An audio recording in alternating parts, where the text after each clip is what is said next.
Welcome to Energy Stew. This is Peter Roth, your host, and we're going to travel through our minds, our understandings, through seeking the wisdom that Tricia McCannon offers so often to us through her books and radio shows. And I'm so glad that Tricia is back. Tricia, welcome back to Energy Stew, and just remind us what your latest book is and all that. Hi, Peter. It's always a pleasure to be with you and our wonderful, audience in New York and the whole Northeast area.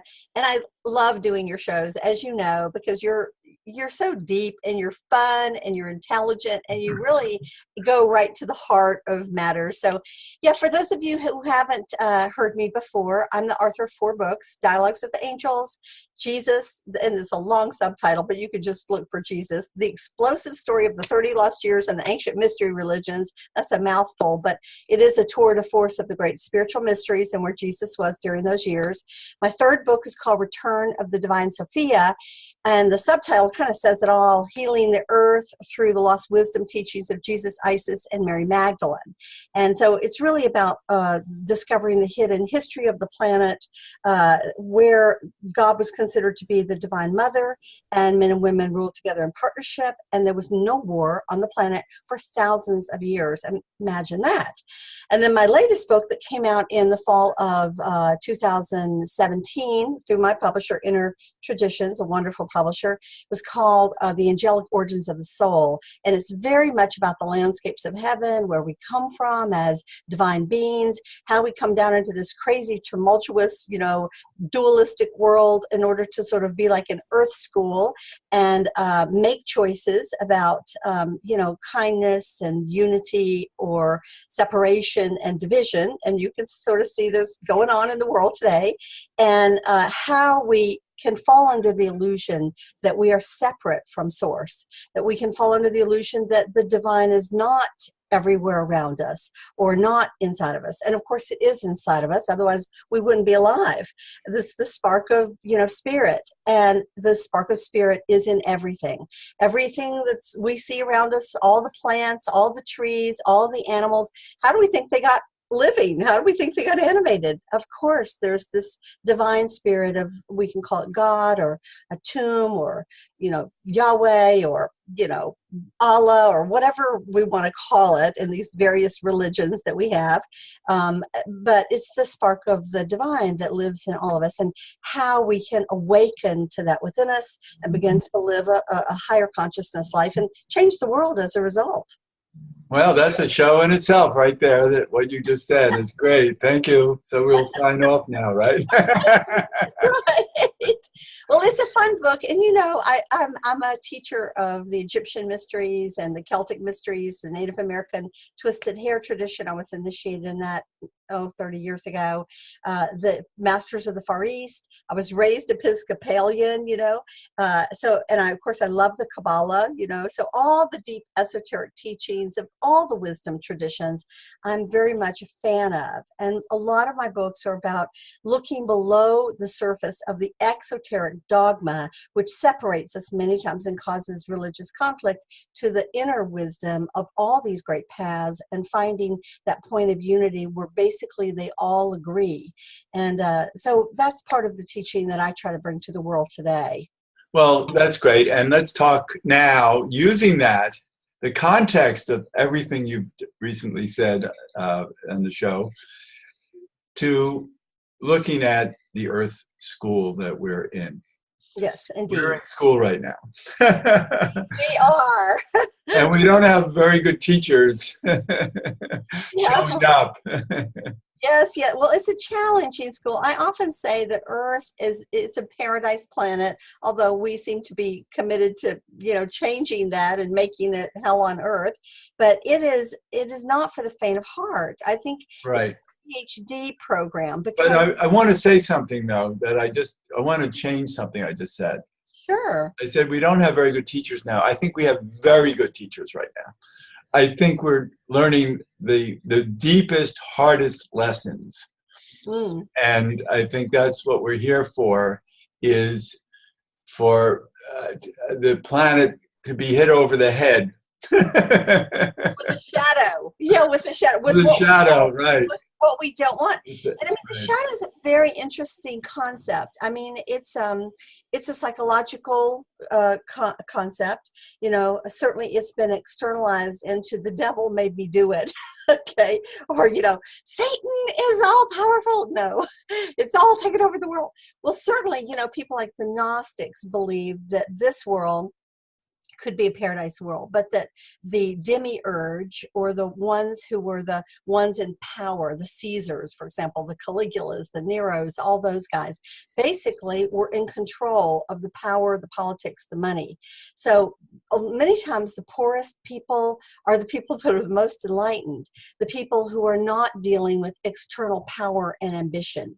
And as I talk about in this new book, and you mentioned earlier, right before the show started, a lot of these are the people that are in power, who are playing out our shadow with, you know, hypocrisy and lack of ethics and lying, cheating, money laundering, scandals, you know, pedophilia, all the crazy things that are going on out there.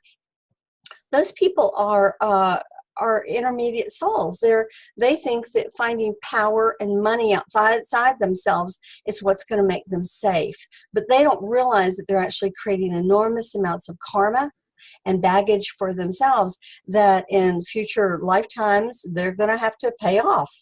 And, you know, sometimes we'd like to be around to see it, wouldn't we? But right now, what we want is just some solace that gets us through these tough times. I think so many people are hugely discouraged, depressed about this, aren't Yeah. even looking for answers because they don't believe the answers are that forthcoming, and are just hanging on for dear life. Every day waking up to new atrocities. Yeah, And yeah, we live in evil times, and you know, and it's really hard to watch how, you know, truth is being challenged. Yes, And, yes. and everybody has to say, how can they do that? How can they say that? How can so many intermediate souls be believing this? I know. Well, you know, the thing is, intermediate souls go for power. And they're the petty criminals, but they're also the rich, powerful people that are doing these shady deals behind But the they're scenes. also the subjects that believe in it, that follow it and support it. Yes, yes. Many times those are either young souls that can be manipulated by fear, by the promise of a better life, but they don't have the discernment yet to notice that the person that's promising them that is not really capable of doing that for them. In other Well, words, but also they're being challenged by all the fear that's being created around them and at them, and the and division. they don't know enough to Yeah, see young. through it. They don't have logic. They can't understand that they're being lied to. Yeah, that's exactly right. You know, as I talk about in the book, there's beginner souls that are very, very pure, but they don't recognize evil.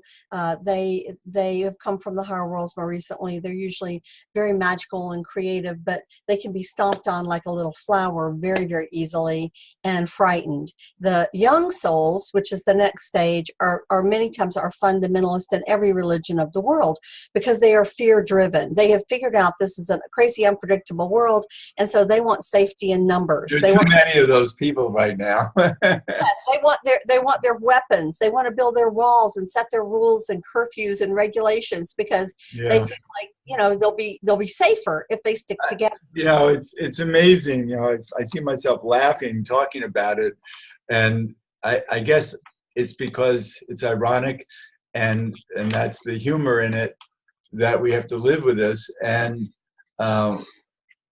I just, you know, trying to create lightness about how dark it is, because I think our souls need to keep shining a light on each other and our possibilities, and find like-mindedness. So many people are hungry to speak with like-minded people, I agree. I agree. And, you know, we were talking about this before the show started, how the Mayans and also the Hopi had predicted that after 2012, there would be a period of enormous testing. Yes.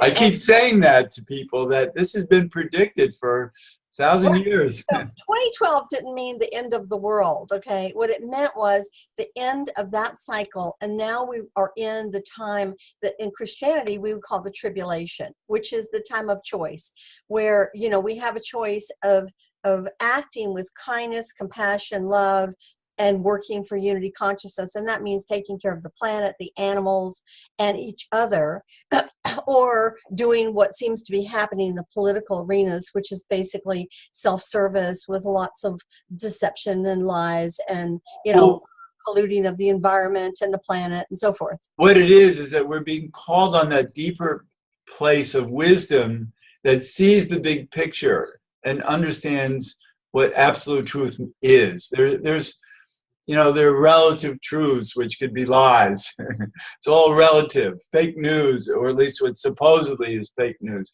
It's all about tossing out, you know, propaganda Yeah, that really can't hide absolute truth.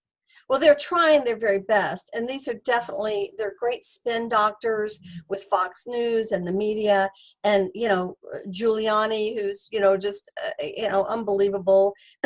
And that whole group just is all about service to self. The rich get richer, the poor get poorer, and they make lots of promises and wave flags and say, you know, make America great again. But who they're really trying to profit is themselves. And it's that elite class that wants to continue to stay elite, which moves us into, you know, I mean, I'm all for free enterprise, democracy, but what feudalism was the rich and powerful owned everything and everyone else had to work for them. Why America was a promise of a new life is because the people that came from Europe escaped here to be able to have, you know, 3 acres and a mule, so they could actually profit from their own effort. And in the old country, they couldn't, because the feudal system, the rich owned everything. Well, that's actually what fascism is. Fascism is the corporations have all the power and the little people have no power. And of course, we want our businesses to thrive, but not just the rich and the powerful.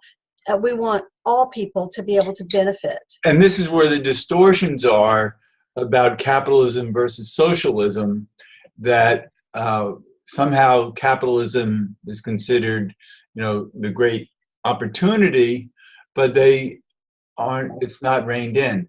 And when it's not reined in, it's fascism. And so same thing with socialism. Socialism is a great opportunity, but when it's not reined in, there's greed and corruption. Exactly. That becomes communism. That becomes communism. Socialism is like, let's give everyone a chance. But then if people exploit it and live on the dole and don't make the effort themselves, they just want to live for free and have everyone pay for them, then it becomes, you know, welfare. And so it's this fine line. It's the middle path. And of course, that's what the Kabbalah teaches. The tree of life is the middle path. This is what was taught in ancient Egypt. One of the things I love about ancient Egypt, there's so much I love about ancient Egypt. But you're a master of that. I You love really that. have studied it. Your research is immense. All of your books are major tomes. You know, you're no lightweight when it comes to being an author. Thank you. You know, I've started, I have 2 books, new books that are chafing at the bit for me to write them. One about actually the legacy of the gods, the Anunnaki gods, and the people who settled this planet a long time ago, that we have some of their bloodlines, certainly, and also the tree of life.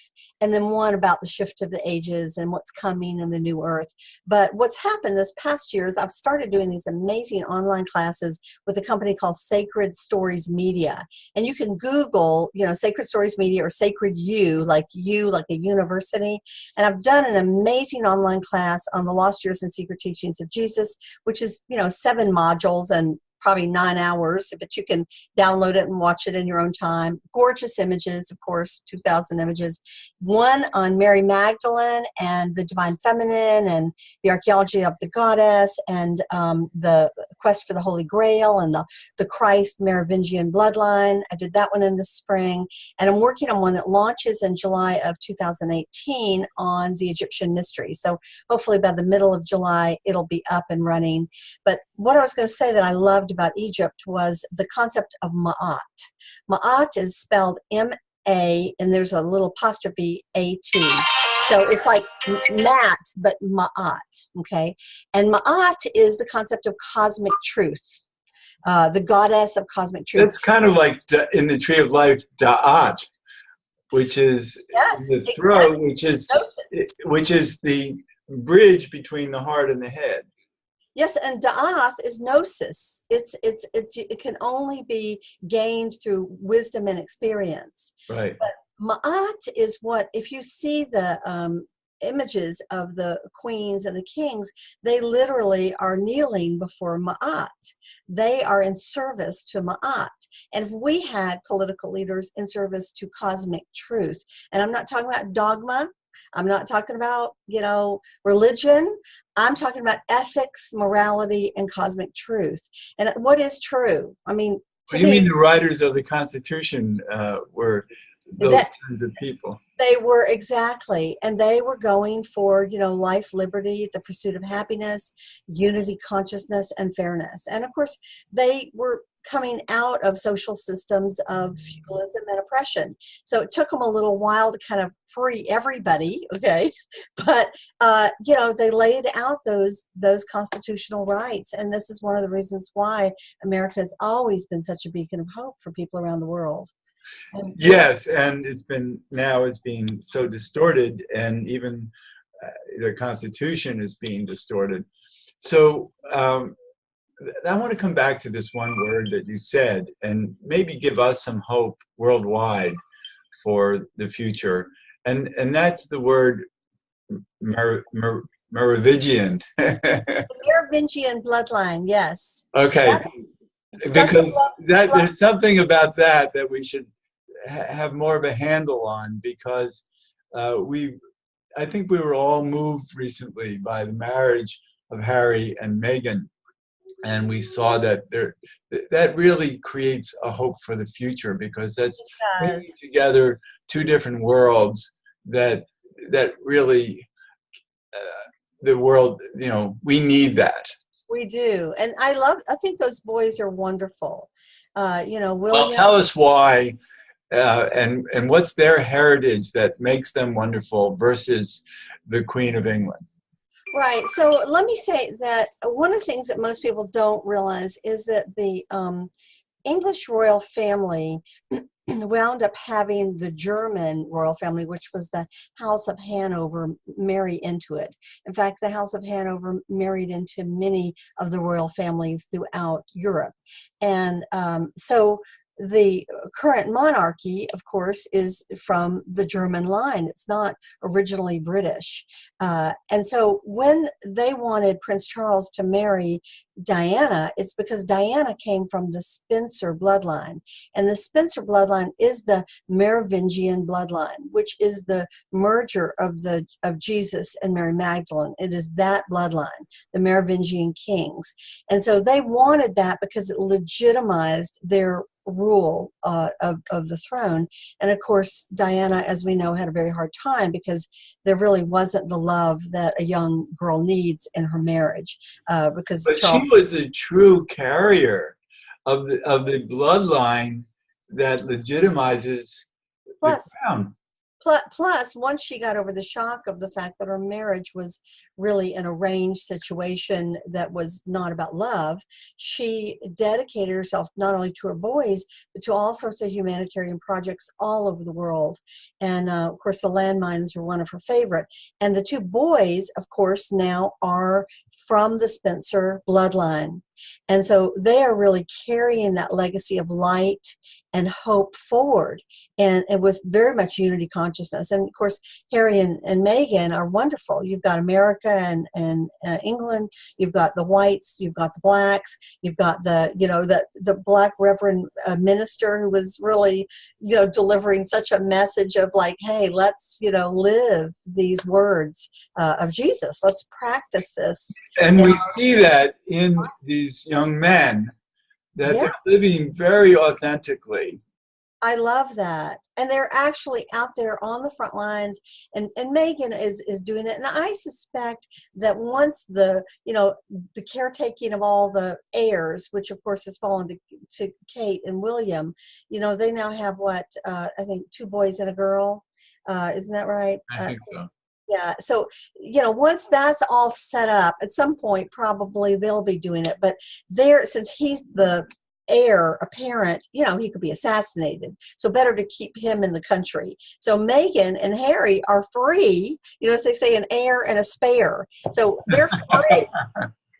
They're free to basically go out and do these good works without having the same limitations on their geographical accessibility. So bravo. But what I like about it is that, let's just say that they represent the crown of the United Kingdom, but it's more than that, is that they really need to be role models for the whole planet. They do. And that's what that's what we have the opportunity to see now.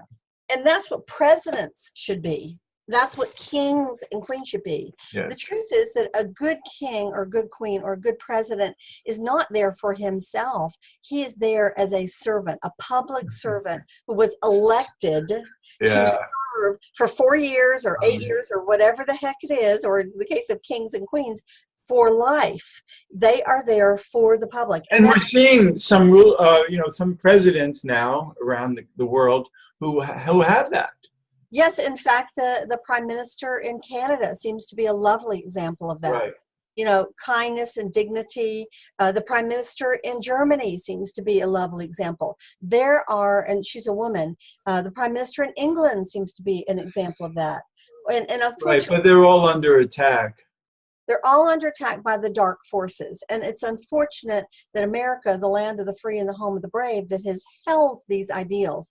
Yes, we may have had some corruption behind the scenes in some of the presidencies, but by and large, they had a moral compass. By and large, they stood up for, the rights of human beings and for the good of the nation. They may have done a few backdoor deals. They may have had a little affairs on the side, but what we've got going on now is just right in our face. It's the shadow with the mask of the spin doctors put on it, with narcissism, deceit, sexism, racism, and narcissism taken to a place that, thank goodness these presidential terms are only 4 years. But the good news is that it's so extreme that it's waking so many people up. Yes, and unfortunately, it's mobilizing some of the young. The whole idea that the NRA has such power with money and paying off politicians on the back end that they will allow our children to go to school and be gunned down and shot is absolutely ridiculous. It's just like, are you kidding me? That it's taking the teenagers to stand up for their own lives. They're our future. Yes, and and this is probably the generation of that's born with Pluto. This is astrology. Pluto in Capricorn and Pluto in Sag. And our generation is born with Pluto in Leo. Our generation was about changing the world through creative endeavor, and it produced, the Rolling Stones. But when you say Pluto and Leo, let's just give a generality of what that means. Pluto is karma, and Leo is creativity. But it's also action. It's fire. Yeah. So Pluto moves about every 14 to 17 years into a new sign. Right now it's in Capricorn. And, I'm an astrologer. I'm a clairvoyant. I've done this work for 30 years. I've done probably 6,000 readings for people all around the world. And so each generation is marked by certain outer planets, and certainly Yes. Pluto is the longest running because it's the outermost planet, although they've demoted it from a planet, but we know it's still a It planet. still has power. It hasn't affected Pluto's ego one bit. Okay. Right. So the kids that were born in the 40s, like you were, and the early 50s, like I was, or to the mid 50s actually, are all Pluto and Leo people, and those are people who came to change the world. So the Andy Warhols and the Beatles and the Moody Blues and the Grateful Dead, and that whole wave, and they did through the Yeah. 60s and the 70s and 80s. The next generation that was born probably from about 57, my guess is about 57 on, for about 17 years, that was Pluto in Libra.